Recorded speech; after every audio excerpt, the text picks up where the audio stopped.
బ్రిటన్లో breaking news చూస్తున్నాం. అగ్రరాజ్యం అమెరికాలో ఈ ఏడాది మంచు తుఫాను ఊహించని విధంగా ఉంది.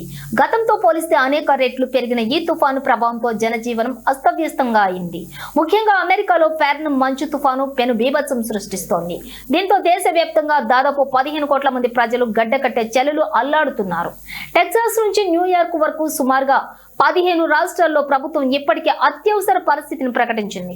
ఉష్ణోగ్రతలు కనిష్ట స్థాయికి పడిపోవడంతో పాటు భారీగా మంచు కురుస్తూ ఉండటంతో రోడ్లు, భవనాలు మంచు మెట్టలతో నిండిపోయాయి. రికార్డు స్థాయిలో కురుస్తున్న మంచు వల్ల జనజీవనం పూర్తిగా స్తంభించిపోయింది.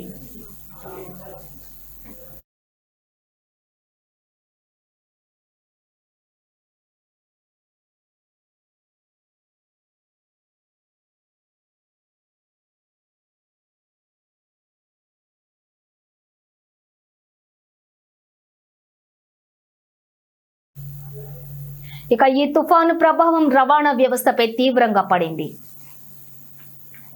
ఇక భారీ మంచు ఐస్ కారణంగా దృశ్యమానత తగ్గడంతో ఇప్పటి వరకు 1800కు పైగా విమాన సర్వీసులను అధికారులు రద్దు చేశారు.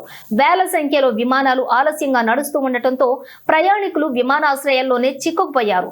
అటు రహదారులపై మంచు గడ్డకట్టడం వల్ల వాహనదారులు తీవ్రంగా ఇబ్బందులు ఎదుర్కొంటూ ఉన్నారు.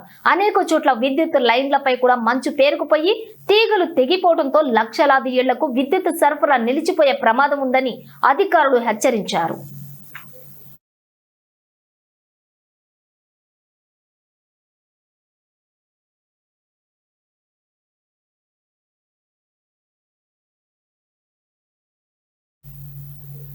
ఇక ప్రస్తుతం పరిస్థితిపై వైట్ హౌస్ స్పందిస్తూ ప్రజలను అప్రమత్తం చేసింది.